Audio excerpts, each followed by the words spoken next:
Bueno, queridos, estimados, estimadas estudiantes, pues les quiero en primer lugar felicitar muchísimo por las presentaciones que realizaron.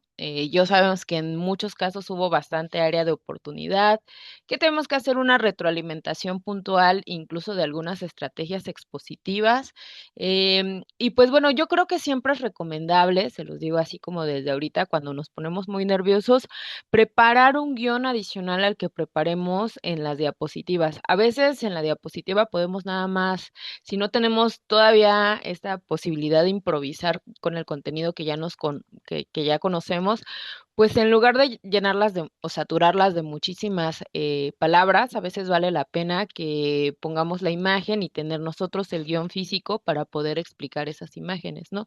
Por ahí hubo unos casos como que manejaron muy bien sus tiempos, pero en general, más allá de que esa es una recomendación que les puedo hacer para todas y todos, sí, les felicito muchísimo. No sé si se dieron cuenta, si vieron, si es que sí, digan que sí o pongan ahí su manita, que sus presentaciones las subieron a la página principal de la Facultad de Artes Plásticas. Y eso me parece muy bonito, porque finalmente esto es un análisis, es un primer ejercicio y próximamente se van a meter a investigar más cosas, ¿no? Entonces, pues ahí está disponible, porque ya comiencen quizás después a hacer pues próximas presentaciones y que nos vayamos acostumbrando porque aunque muchos de ustedes van a tener obra que sea autosuficiente por sí misma, también algunos tendrán quizás o les llamará la atención hacer investigación o hacer investigación creativa, ¿no? Entonces, qué bueno, me pareció que en la mayoría de los casos fueron unas presentaciones muy, muy bonitas, muy bellas y yo les agradezco. Bueno, pues entonces en esta primera diapositiva, que es de la arquitectura medieval al esplendor renacentista, pues sí había algunas ideas que creo que me gustaría que tuviéramos previamente dentro de de la imagen pasada. Entonces, sí tomé un poco de las herramientas y de las diapositivas que dentro de nuestra sesión, que estuvo muy cortada por el tema, pues de que se cayó la luz y cosas muy oaxaqueñas que pasan. Pues bueno, quería yo retomar y un poco, pues el objetivo de esta clase sería el de analizar la evolución de la imagen y el espacio arquitectónico a través de la interpretación de símbolos y significados subyacentes. Entonces, bueno, luego, aquí tenemos una idea que ya veníamos manejando, que está alrededor de estos de estos pensadores que fueron retomados sobre todo en la etapa del cristianismo. Y pues no sé, un poco quisiera que volviéramos a retornar a quiénes son estos señores. No sé si alguien, si me ve por acá, si no me hago más chiquita, si alcanza a ver las diapositivas, nos pueda ayudar a leerlo. Alguien, voy a decir nombres, a ver quién tengo acá. Eh, Alexandra.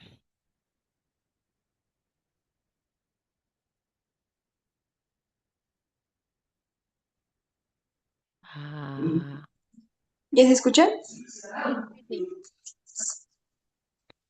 Bueno, ¿ya se escucha? sí, sí, sí, sí, sí, ¿Es leer lo que está ahí? Permíteme, ¿no? sí, sí, sí alcanzas a ver. Sí, dice, el arte no tiene nombre, es un, es un trabajador manual arte Martes Mechainique. Se trabaja en talleres colectivos bajo el anonimato por humildad cristiana. San, ay, esta es letra cursiva, no la entiendo. Ujú. San Agustín y Dionisio. La belleza es un reflejo de la luz divina. La imagen no debe ser real, debe ser clara y didáctica. Muy bien. Entonces, ¿quiénes son estos dos señores? ¿Alguno de ustedes se acuerda? Los que tomaron o no catecismo. ¿Quiénes eran estos señores? ¿Por qué son relevantes? San Agustín y Pseudo Dionisio.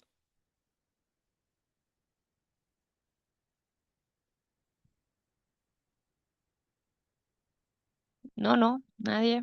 Puntos más, puntos menos. Bueno, si se escucha, voy a volver a salir y entrar. Sí, de todos modos, recuerden que como estamos en esta sesión, no necesitan que les dé entrada ni nombrar un administrador. Pues hay como tres grandes padres de la iglesia. Uno de ellos es Santo Tomás, que es sobre todo de la transición antes de que entre la Alta Edad Media. Y en el caso de San Agustín y Pseudo Dionisio, mucho de lo que tenemos hoy en día, pues dentro de las iglesias que son o que ya se distinguieron del ortodoxo y lo primitivista, son los grandes teóricos de la iglesia. San Agustín tenía una obra que yo creo que es la más leída de todas sus obras, aunque hizo distintas disertaciones sobre la iglesia, y una de las más leídas es esta imagen de las confesiones. En esta imagen podemos ver pues que sostiene un corazoncito encendido y que tiene la pluma. También en el caso de Pseudo Dionisio, pues tiene el papel. Y como lo veremos más adelante, aunque esta ya es una representación que incluso cuando busquen su lista de Spotify de escucha música o en YouTube, ¿no? Escucha música como un monje medieval, les va a salir esta imagen, esta iconografía. Lo que quiero que observemos es justamente la importancia de que muchas de estas imágenes se representaban con libritos. ¿Y eso qué significaba? Pues además de que sabían leer y escribir, pues lo que significaba es que eran personas letradas o que mucho del legado que aportaron a la iglesia está dentro de las reflexiones. En las confesiones de San Agustín también se instauran muchas ideas que ahora ya son canon sobre la imagen del arrepentimiento. Y lo que sucede que él es casi hasta el siglo tercero, digamos que al ser uno de los primeros intelectuales, él fue primero como un filósofo pagano muy cercano a ideas teológicas, más bien como que estaban alrededor. Pues este sacerdote, San Agustín, va a aportar toda una reflexión que no estaba presente en el primer cristianismo, pero que también tiende a reprimir, o sea, como que inspirado en la imagen de Jesús, lo que van a hacer sus confesiones, van a instaurar incluso alguna de las imágenes que nosotros tenemos del pecado, que va más allá del pecado original o más allá de los pecados pues que vino a expiar Jesús. Y también Pseudo Dionisio, pues bueno, estos dos van a ser los grandes, como que instauran algunas de las nociones que están presentes. Entonces, lo importante, ¿qué importa eso en términos artísticos? Que una de las imágenes por las que se inspiraba, a pesar de que San Agustín sí firmó sus obras, es que el resto de los artistas que ustedes van a ver, pues nosotros tenemos así medio datados, sobre todo los de manuscritos medievales, que ni sabemos quién los hizo, ¿no? O sea, más bien eran como escuelas o sabemos dónde los encontramos o lo que les platicaba a ustedes. Imagínense que a alguien le dejó una tarea y alguien le copia la tarea a esa persona y luego es la copia de la copia de la copia. Yo creo que vamos a hacer luego en clase algún ejercicio, así, como de que alguien le dejó una cuestión que copie y luego le van a copiar eso y le van a copiar eso y le van a copiar eso, ¿no? Entonces, justamente muchas de las ideas sobre los copistas medievales es que ninguno de ellos, por nuestra imagen de humildad, eh, lo que viene siendo un servicio, tenían que poner su nombre. Y esto es la contradicción completa con el Renacimiento, porque en el Renacimiento ya podemos nombrar a los artistas, porque ya son exclusivos, porque ya son eruditos. Entonces nosotros vamos a ver muchísima erudición en varias de estas técnicas de manuscritos. pero nadie tenía la necesidad de ponerle ahí, esto lo hice yo porque yo soy muy chido, ¿no? O sea, no. También como que la imagen medieval va a ir en contra como de esta vanagloria del artista que ya inicia en el Renacimiento. Entonces, que nosotros tengamos a artistas identificados, esto ya es como el exceso de la cristiandad, pero en la cristiandad primigenia, la primitivista que estamos viendo con estos códigos, no había una mención del protagonismo del artista narcisista, que el genio, que el creativo, ¿no? Y muchos de ellos, la verdad es que hacían cosas que para mí son extraordinarias, pero un poco como que lo que he entendido adscrita a mi propio dogma de fe. O sea, no sé si algunos de ustedes sepan, yo creo que siempre se los cuento, pero yo canto en un coro y la diferencia justamente entre quizás un solista de canciones, sean o no de este género, pues es que a nosotros reconocemos a los solistas que son el que va adelante. Pero cuando tú estás como adscrita a un dogma, que es como mucho de lo que eran estos artistas de este momento, pues es que yo soy una parte pequeñita y minúscula que va a ayudar a resonar en la imagen de logos mayor que es la creación de Dios y yo estoy aportando mi pequeño ser para transmitir el mensaje del logo de Dios. O sea, del razonamiento, de la entelequia, de la belleza. Y eso es un cambio de paradigma muy importante, ¿sale? Bueno, recuerden que el día de hoy sí o sí van a tomar apuntes, ¿eh? Para que, y esta sesión se está grabando, yo espero que sí se esté grabando, ¿verdad? Sí, dice ahí que se está grabando. Para que recuerden tomar alguna idea al respecto y no me tiren nada más a loca. Ah, no es cierto. Sí lo hacen. Bueno, a ver, ¿quién tenemos por acá? Tenemos 20 asistentes. Ariel, ¿me puedes apoyar volviendo a leer esta imagen, por favor? Si alcanzas a ver. ¿Te alcanza a ver? Ariel. Voy, profe, es que sí, casi no veo. Ah, Voy, espérame. El uso del rechazo a la figuración como herramienta política, por propósito político y estratégico. El rechazo a la representación material y figurativa por parte del cristianismo primitivo resultó ser una herramienta poderosa para la destrucción cultural de los pueblos conquistados. Al considerar la figuración como algo mundano y contrario a los valores espirituales cristianos,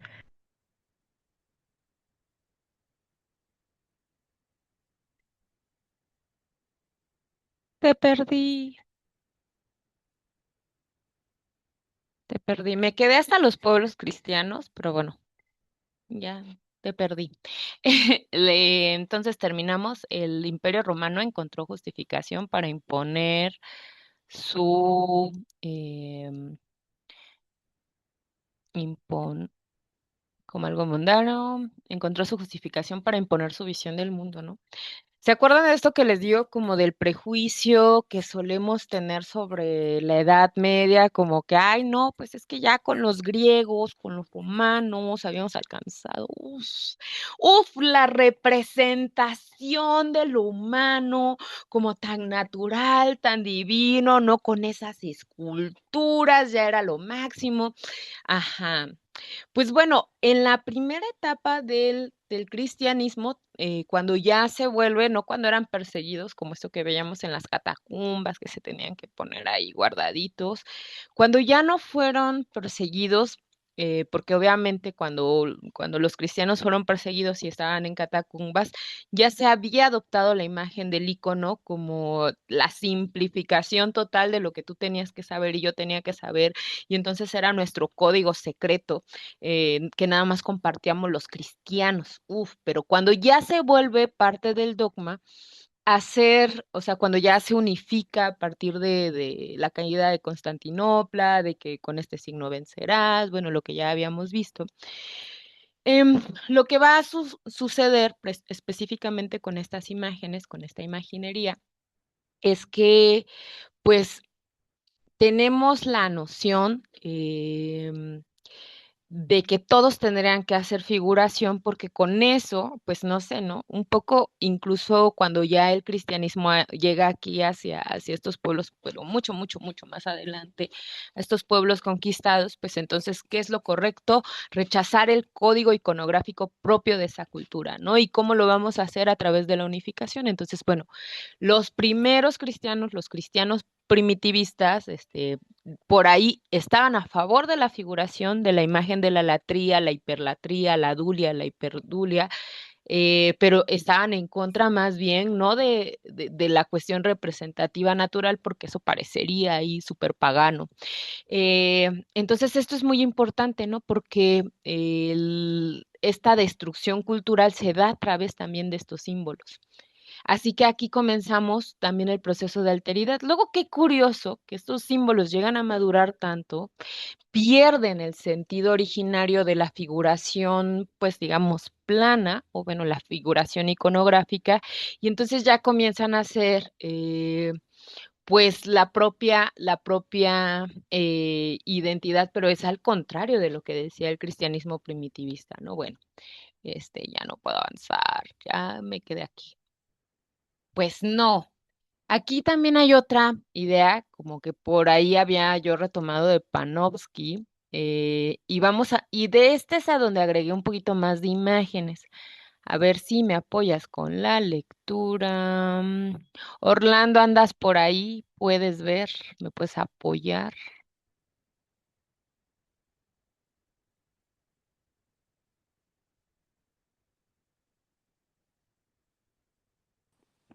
Las órdenes contemplativas valoraban la meditación, la introspección y la experiencia directa de lo divino, y en muchos casos promovían la creación de imágenes que reflejaban una conexión personal con Dios. Estos enfoques artísticos a menudo se alejaban de los cánones oficiales impuestos por la jerarquía eclesiástica, ya que tendían a expresar visiones personales del mundo espiritual que no siempre estaban alineadas con la rígida iconografía aprobada por la Iglesia. Panofsky, 1955. Y bueno, aquí amamos a Panofsky. Entonces, esto está muy cañón porque nosotros decimos, uy, no, la iglesia siempre fue un dogma así. Y esto que ya veíamos en otros periodos y que vamos a seguir viendo en la actualidad, y aunque existieran normas rígidas, aunque vivieran en un convento, aunque estuvieran encerrados, había personajes, incluso algunos, pues algunos maestros que eran los que, pues, daban el visto bueno, que aceptaban estas sutiles resistencias. O sea, había códigos iconográficos muy estrictos, como de que esta es la representación de Jesús y nada más puedes representar así a Jesús y nada más puedes representar así nuestra vida cotidiana. Pero incluso ahí había formas en que podían apreciar como apropiarse, resistir, y aportar una visión única. Entonces, eso es muy bello. Bueno, ya luego veremos, no creo que ya no nos va a dar tiempo, pero quizás luego de un seminario sobre animales del medievo, pero que retrataran gatos de una forma tan extraña y vayan así como a buscar gatos medievales. Hay muchos TikToks por ahí, o bebés medievales y todo esto. Pues al final también habla de procesos de resistencia dentro de lo que era una regla tal cual. Estas personas apropiaban y aportaban su propia visión espiritual del mundo, pero también otorgaban, pues la posibilidad de entender, y de resistir y de conectar, aunque dijéramos, esta es la copia y solamente te dejé que copies a la Virgencita tal cual me la enseñaron. Y yo creo que eso es algo divino que está presente en la mentalidad de todos los artistas, ¿no? Aunque ustedes yo les deje la misma tarea, la manera en que ustedes van a procesar, van a sentir, van a cambiar, van a intercambiar estos códigos, pues es lo que es profundamente divino. Y bueno, ya quiero como que vayamos pasando a imaginar la vida de un monasterio. Pues acá tenemos a una infanta y que también aquí está la representación de María, no sé si alcanzan a ver mi cursor, y lo que significa va la vida en el monasterio para muchas personas, o sea, ahí es cuando nace pues este deseo de tener hijos en el sacerdocio, en el convento. Y había de dos clases. O sea, había un tipo de conventos para personas muy, muy humildes, que sobre todo esos eran como los franciscanos, por ejemplo, o algunas órdenes que se fueron haciendo posteriormente para las personas que de verdad eran humildes. Y también había como conventos o partes conventuales que eran como para hijos de ricos y así. Y estos no se mezclaban, porque las mujeres de los conventos, los hombres de prácticas monásticas, de así como de alta gama, pues aportaban toda una dote para que su hijo estuviera bien en la iglesia.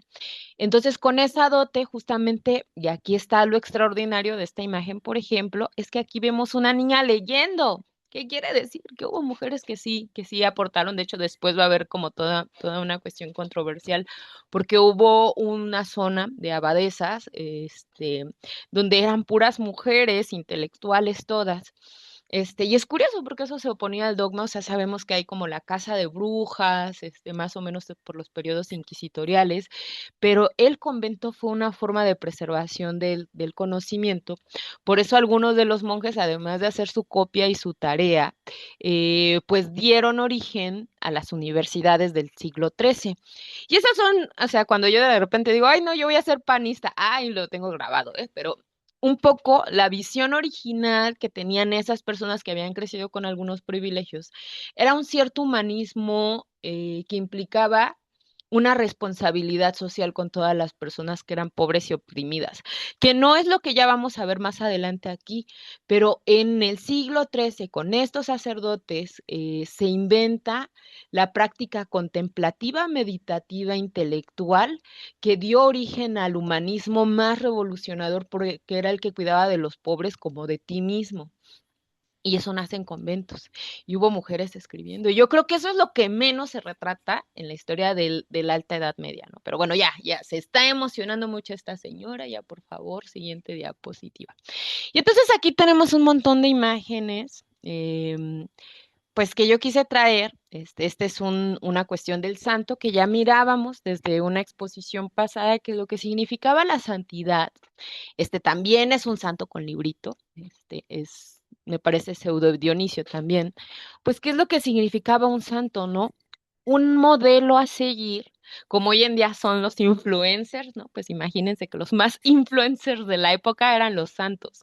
Y entonces cuando se llegaba a santificar debemos de saber que, claro, hay cuestiones que pasan por la política. Curiosamente, hay muy pocos santos y santas que eran pobres, porque para que tú pudieras llegar a ser beatificado, que era el primer paso para la santidad, pues regularmente tenía que haber como un apoyo eclesiástico, y algunas veces sí, cuando había testimonios de personas que estuvieron en claustros, en monasterios que eran así extraordinarios, pues el propio claustro era el que iba a poner la presión económica, porque además eso era conveniente, para poder santificar a alguien.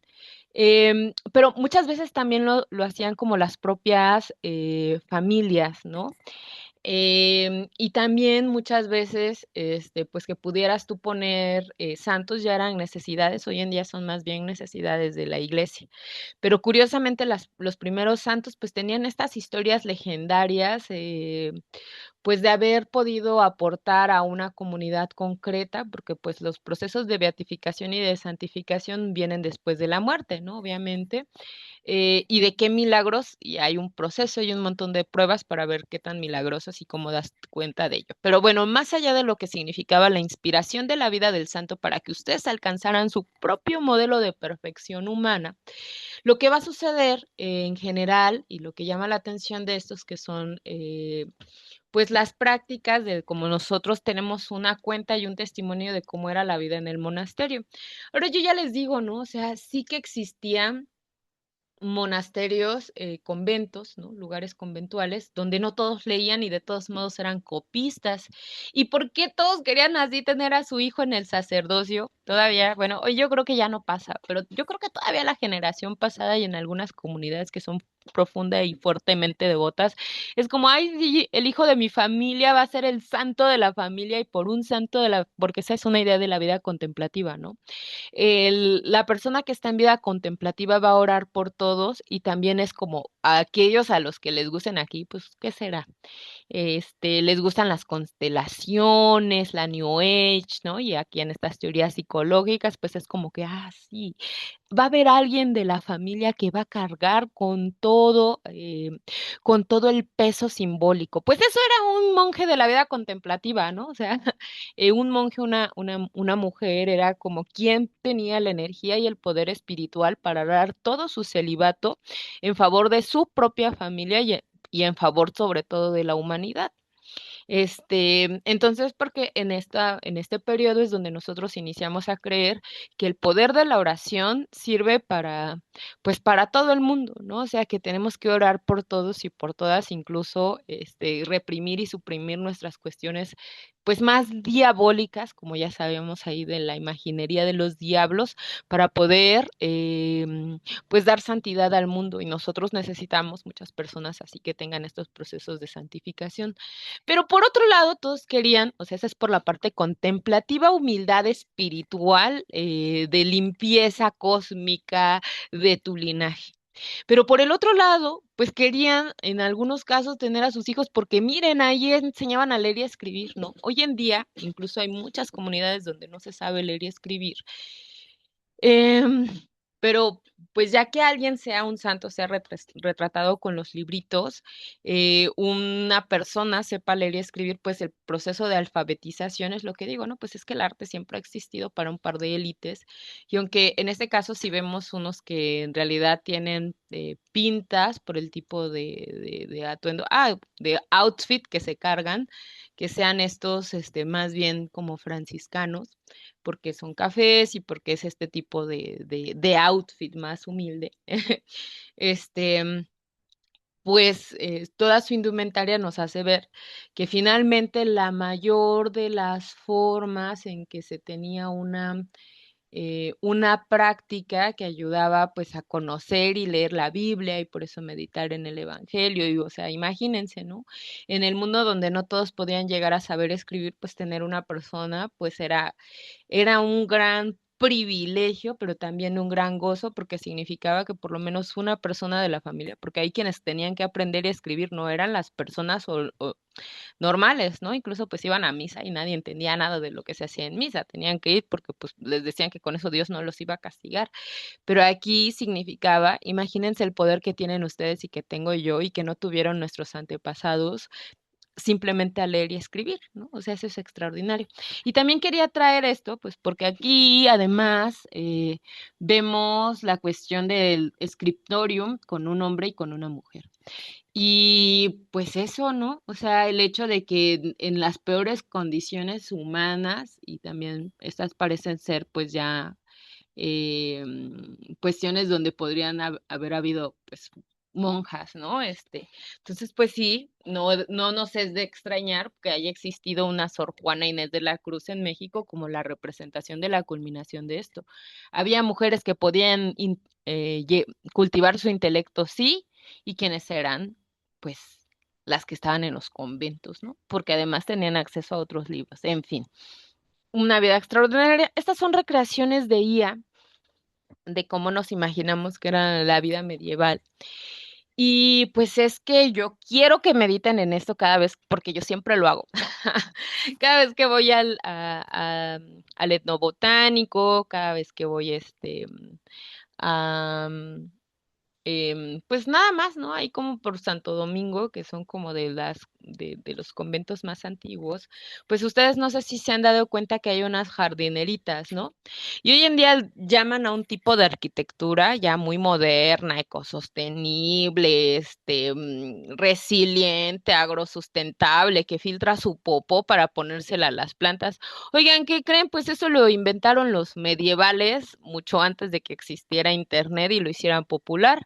Y mucho de como está originalmente diseñado, construido pues el convento de Santo Domingo, donde ustedes tuvieron la fortuna de ir a leer. Imagínense qué es lo que significaba que tenían una biblioteca en la que ustedes acaban de habitar y cómo era, o sea, ustedes sintieron ya en su propio cuerpo, en su propia experiencia sensorial, estar en una biblioteca con esas características, pero además imagínense, ¿no? Todos ellos iban al baño, en donde sea que estuvieran los baños, y esa agua se filtraba para poder cultivar los vegetales, ¿no?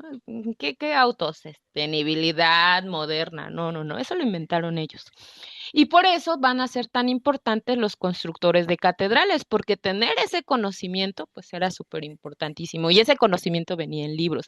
Y ese conocimiento se conectaba con la sostenibilidad. Entonces, para muchas familias también, dependía de la orden, pero mandar a sus hijos a ser sacerdotes, pues en un mundo de extrema pobreza, de pestes, etcétera, etcétera, pues era la posibilidad de que sobrevivieran a las hambrunas, porque ellos, pues parte de su vida, del hacer con las manos, del obrar con las manos, de darle gracias a Dios en nuestra dignificación del trabajo, pues era hacer esto, ¿no? Además, también tenían la manera de tener, pues alguna mercantilidad. Luego ya en Historias de los Santos, pues las que van a ser muy importantes son como estos que a pesar de que estaban en la peste, pues oraban a Dios y se iban a ver a enfermos, ¿no? Entonces, todas las prácticas del pensar estaban conectadas con el hacer, pero además había un conocimiento profundo de las cosas que implicaba a veces dominio no solamente de lectura, sino de matemáticas complejas, ¿no? O sea, imagínense erguir lo que sea, pues por muy pequeño que sea un templo o una casa, hoy en día necesitamos ingeniero, arquitecto, shalala, shalala, pero estos señores lo sabían a través de unos libros viejos, ¿no? Y de un montón de conocimiento técnico para hacer estos diseños. Y pues además muchos de ellos participaban de la vida civil. Esto también dependía de si eran como órdenes contemplativas o activas. Y pues bueno, estas ya son recreaciones de IA, solamente como porque imagínense estos señores ahí cultivando la tierra cuando todos estaban muriendo, pero además que utilizaban el filtro de sus popos. Por cierto, el Mupo tiene un problema con eso. Ay, pero esa es otra historia, porque no estaba hecho o diseñada esta ciudad para esta cantidad tan grande de personas que estamos habitando y pues eran lugares más bajos, más altos, pero qué bueno, ¿no? O sea, todo lo que se construyó originalmente era para absorber a la tierra los mismos recursos humanos, ¿no? Entonces, pues, si tenía una cuestión ahí medio contaminante, pues no era cierto, ¿no? O sea, estaba diseñada y estaba preparada para poder aprovechar todo el material humano. Y hoy en día tenemos un montón de investigaciones que dicen, pues sí, eso es cierto, pero pues ellos ya lo sabían, ya lo sabían, ya lo sabían. Bueno, ya cállese, señora. Ay, pues bueno, esta es una de las láminas. Nada más, creo que está desde la pasada. Este es el manuscrito en el que yo me especialicé.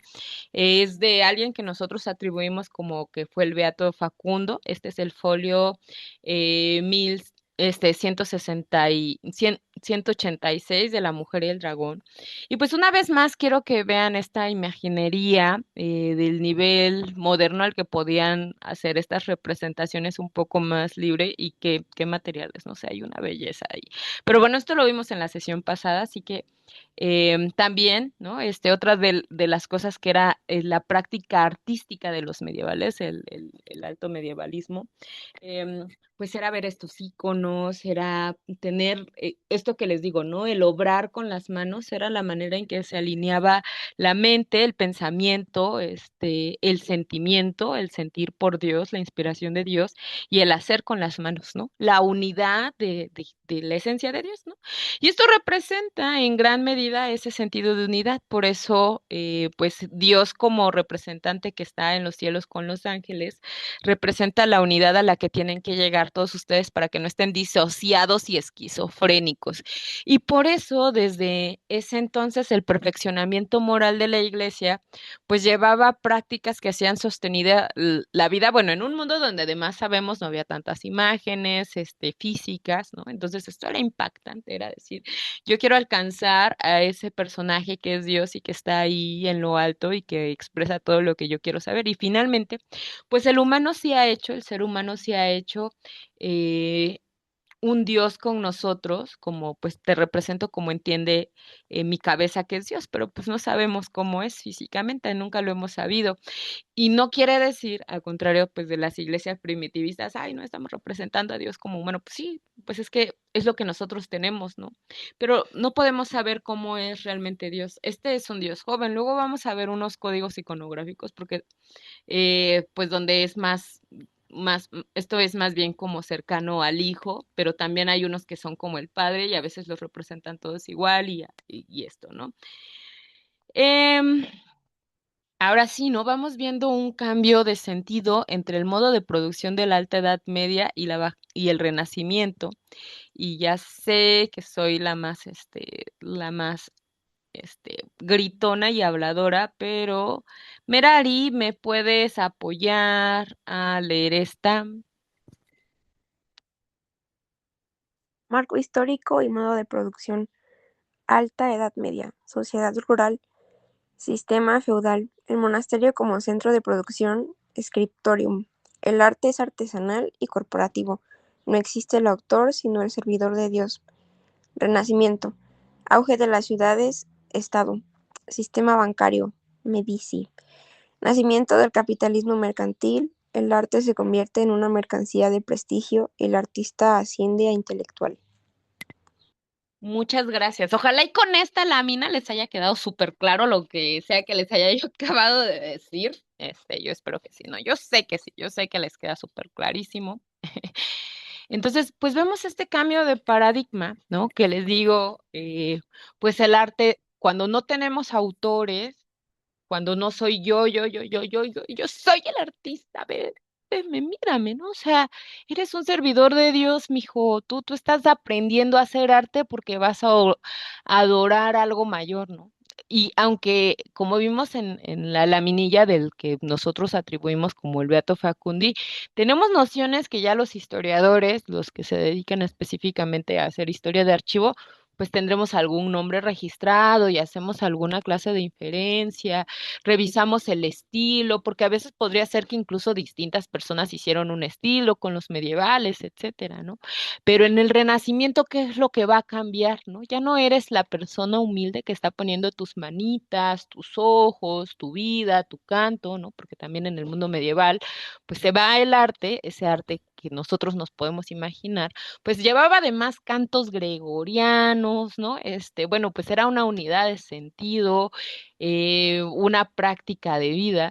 Aquí, cuando ya comienza a haber dinero, cuando ya obedecemos a Mamón, ¿no? Como el dios de la riqueza, el diablo de la riqueza, pues entonces el arte ya deja de ser la noción espiritual que tenía en el medievo. El arte comienza a ser una mercancía, comienza a pervertir el sentido de honrar a Dios para adorar al hombre. Entonces es un cambio de sentido de sistema mundi. Y justo los Medici, cuando tengan oportunidad, va a ser parte de su tarea logística como estudiantes, porque eso no había en mi época para saber quién chinga fueron los Medici. Hay una serie muy buena, búsquenla, tienen que verla con todo su ser y con todo su corazón, para entender todas las controversias, artimañas, prácticas, ¿no? Había Medici que lograron poner un papa por ahí, que es el que vende las indulgencias, ¿no? Vieron que hay dinero, ellos eran bancarios, eran empresarios, eran explotadores, ¿no? Son los que inician la burguesía, ¿no? El problema de las diferencias de clase entre los que tienen y los que no tienen, los que son los dueños de la producción, esos inician en esa época del Renacimiento. Entonces, en el Renacimiento es donde se pervierte y se rompe el contacto del artesano artista, creador al servicio de Dios. Por eso no sé si alguno de ustedes sepan, ¿no? Pero yo soy una artesana. Maestra, eso es lo menos humilde que he visto en toda su vida, ¿no? Pero bueno, por eso pienso que la artesanía, como hoy en día, sí lo vamos a seguir viendo acá y por eso hay muchas personas que sí se autodenominan artesanos, es que no está tratando de inventar el ego, de decir yo estoy aquí al frente de todas las cosas, ¿no? O sea, yo soy un reproductor de algo más pequeño que es un sistema mundo. Eso es un artesano y por eso deben de valorar a sus artesanos. Porque este cambio de política donde pone de centro al artista, es que yo soy un intelectual y para eso estudié y por eso yo sé esto, es el capitalismo. Es el capitalismo y es el dinero. Y bueno, ya maestra, ya cállese, no, no me digan así. Y aquí viene una de las cosas más chulas que quiero que entiendan cuando vean por qué mi museo está lleno de caca. Ay, no es cierto. Ah, sí es cierto, vean ese video. ¿Por qué, maestra? ¿Por qué me cuenta su vida privada? Pero bueno, van a ser, ¿por qué cuando llegan los colonizadores a este lado del charco y a otros lados, hacen lo que vienen a hacer al clasificar y organizar las construcciones de esta manera? Y bueno, ya. Bájele dos. Me estoy pasando, chavos, me estoy pasando de mi speech. Díganme si me estoy pasando. Díganme ya, maestra, ya. No, no se pase, maestra. Está muy alterada, maestra. Este, mm, César, ¿me apoyas leyendo esto, por favor?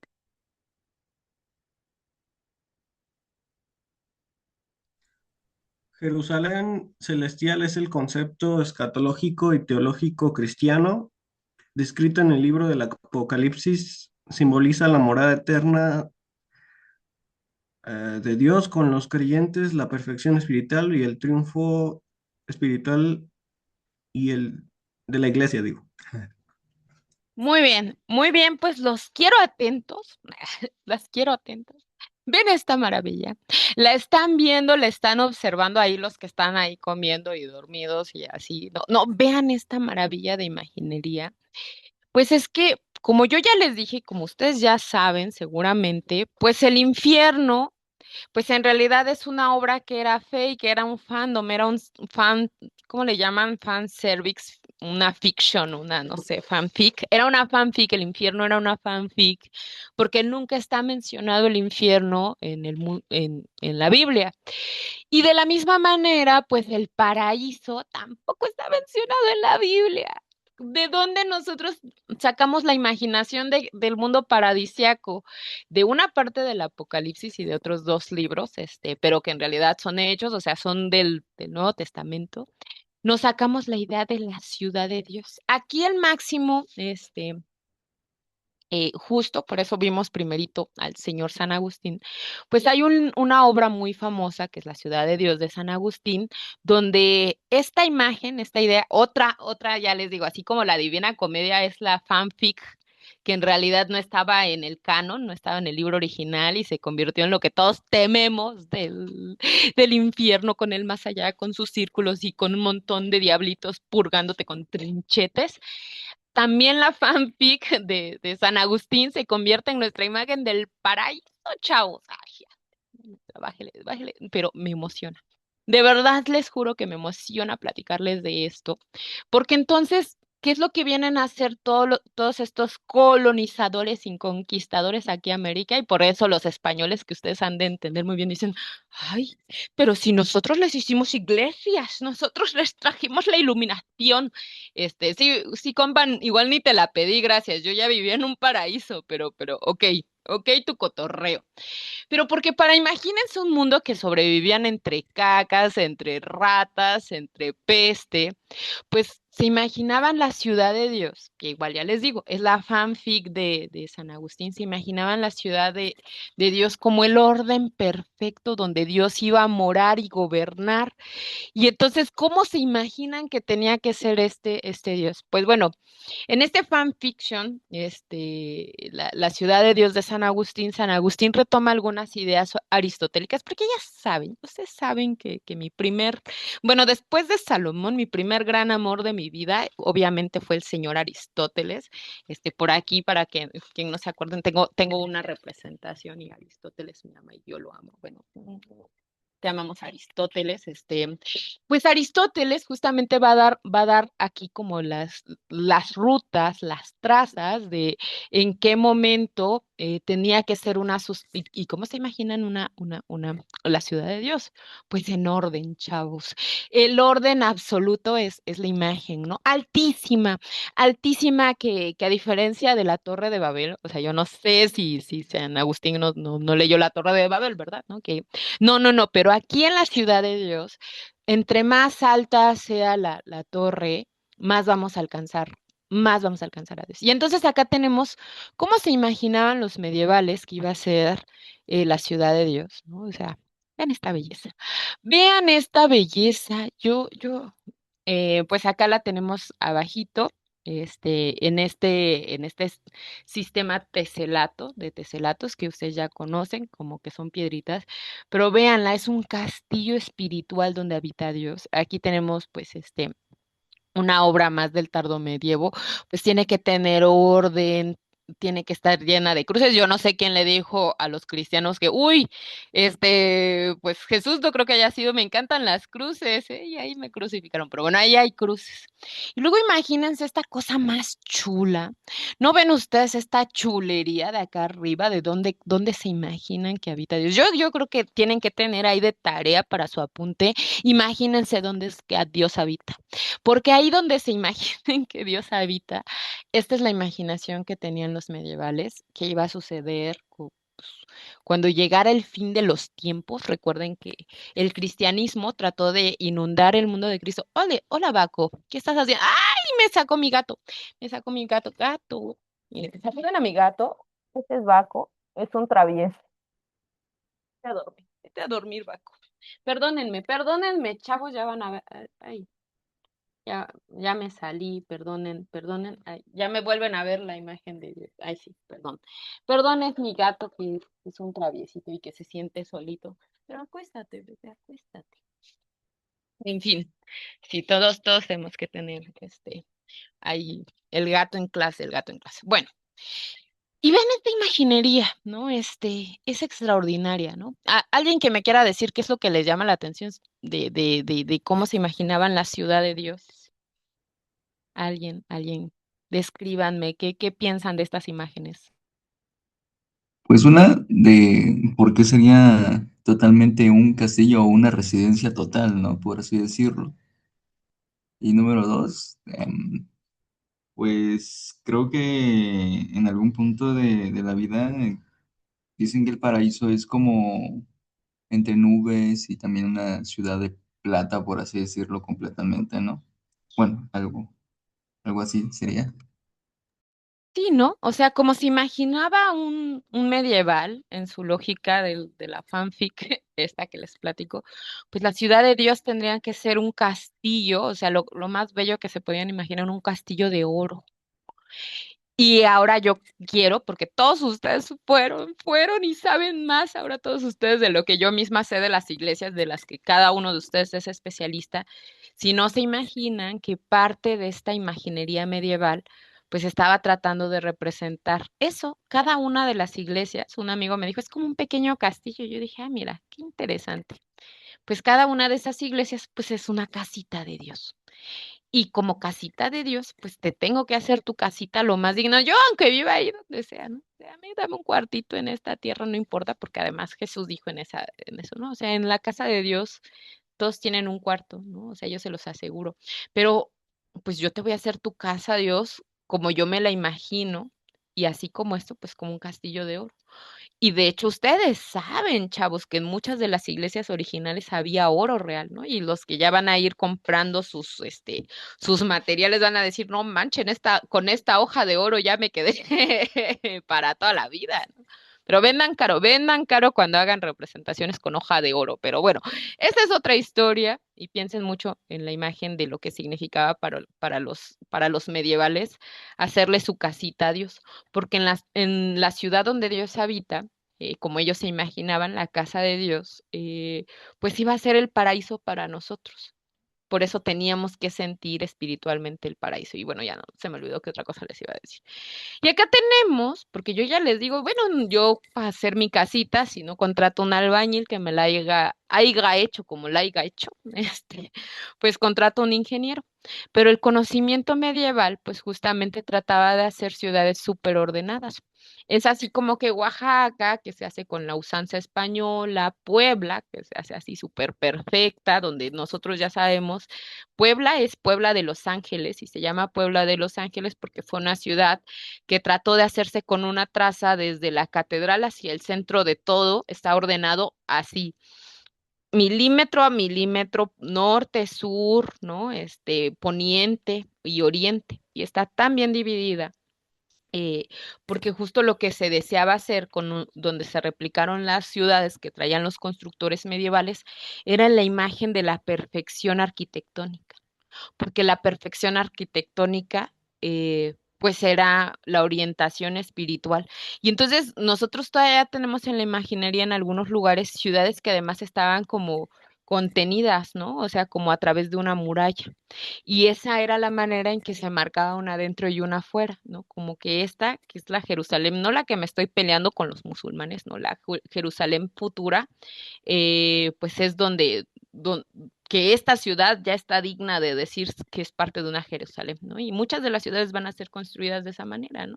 Por eso las periferias, donde vivimos muchos de nosotros los ya pobres mortales, pues no estaban contempladas en este plano arquitectónico de tener una ciudad a la imagen de Dios, ¿no? O sea, ya fueron los que fueron habitando por allá afuera. Y bueno, hay esta imaginería. Es así como hay que entender muy profundamente esto, porque recuerden que los cristianos pensaban que se tenía que cristianizar todo el mundo para que pudiera ser un mundo, pues para que regresara Dios a la tierra, ¿no? Así como la fórmula del marxismo, pues el señor Marx decía, que hasta que no hubiera un solo socialista, pues nunca existiría el socialismo, pues eso se lo copió de los cristianos, porque los cristianos decían el día que todos sean cristianos, pues regresará Dios a la tierra, ¿no? Pero ¿qué creen? Yo creo que falta mucho para eso, pero por eso esa era la teología por la que vinieron a conquistar y masacrar, porque eso daba el derecho de conquista. El verdadero derecho de conquista viene de la imagen de que si tú no te conviertes, entonces pues no eres un alma sálvica. Y si no eres un alma sálvica, entonces estás condenado. Y prefiero rezar por ti como muerto que estás condenado porque no quisiste, porque sigues siendo idólatra, ¿no? A rezar por ti como cristiano. Porque claro, o sea, los cristianos para ese pensamiento, pues del que va a ser justamente la cristiandad como expansión del sistema mundo, pues va a justificar las masacres, va a justificar todas las masacres a partir, pues, de eso, ¿no? Pues, es tu sistema mundo. Pero bueno, en ese mismo contexto, hay que entender por qué la importancia de las catedrales góticas, ¿no? Ya lo vimos ahí en sus manuscritos. Entonces, la catedral gótica no es un refugio donde llega uno y se pone a llorar, sino es la representación de la Jerusalén celestial. Entonces sí, ¿no? O sea, sí es un castillo porque es donde Dios habita. Y acá tenemos la de Milán, ¿no? Y acá tenemos la de Westminster. Yo la única, pues así como netamente gótica que he visto en mi vida es la que está en Nuevo León. eh, Nuevo León, ajá, en Guanajuato. Pero la verdad es que entrar ahí es impresionante y por eso es muy bonito que muchos de ustedes lograron identificar en algunas iglesias, en algunos retablos, elementos neogóticos, porque lo neogótico es esta cuestión, o sea, les digo, ya, y de ahí, de estas cosas que son así tan extraordinarias, tan logística, tan yo necesito saber ingeniería de materiales, necesito saber matemáticas, necesito saber orientación cardinal. Ah, bueno, sí, porque algo de lo que me faltó decirles cuando yo leo el tarot, pues es que se pensaba que justamente donde se ponía el centro de una ciudad, hagan de cuenta que aquí está la catedral, es que ahí comenzábamos a pensar el lugar sagrado. Entonces aquí en esta ciudad que está construida alrededor de esta iglesia, así como la catedral de Oaxaca, pues es que ese es el primer lugar sagrado donde habita Dios. Y alrededor de donde habita Dios habitamos nosotros que estamos cercanos de Dios. Entre más cerquita estuvieras de tu catedral, entre más cerquita estés de la iglesia de tu parroquia, más cercano estás del lugar donde Dios decidió habitar porque nosotros le construimos esa región. Entonces, cuando yo leo barajas, la profe ahí, con sus cursos rarísimos, pero Mucho de cuando a las personas que les guste esta cosa de las cartas astrales, pues una carta astral trata de hacer como esta explicación de que tú naciste cerca de una iglesia y ese es el primer punto cósmico que vamos a tomar de referencia. Imagínense esos que nacían como tan lejos de la civilización y de la humanidad, por eso ese deseo de ir a civilizar, ay no, es que los españoles les fuimos a civilizar su continente, es que les fuimos a construir las casas de Dios allá a cada una de las regiones de América para que nacieran ustedes llenos del espíritu. Bueno, pues así, ¿no? Pero justo, ¿no? Cuando ustedes se hagan una carta astral ahí, pregúntenle a losarcanos.com, cartas astrales, tienen que tomar en cuenta que lo que se toma del centro del sistema espiritual es la iglesia, porque en ese lugar donde usted, de su alma, ¡ay! Se fue.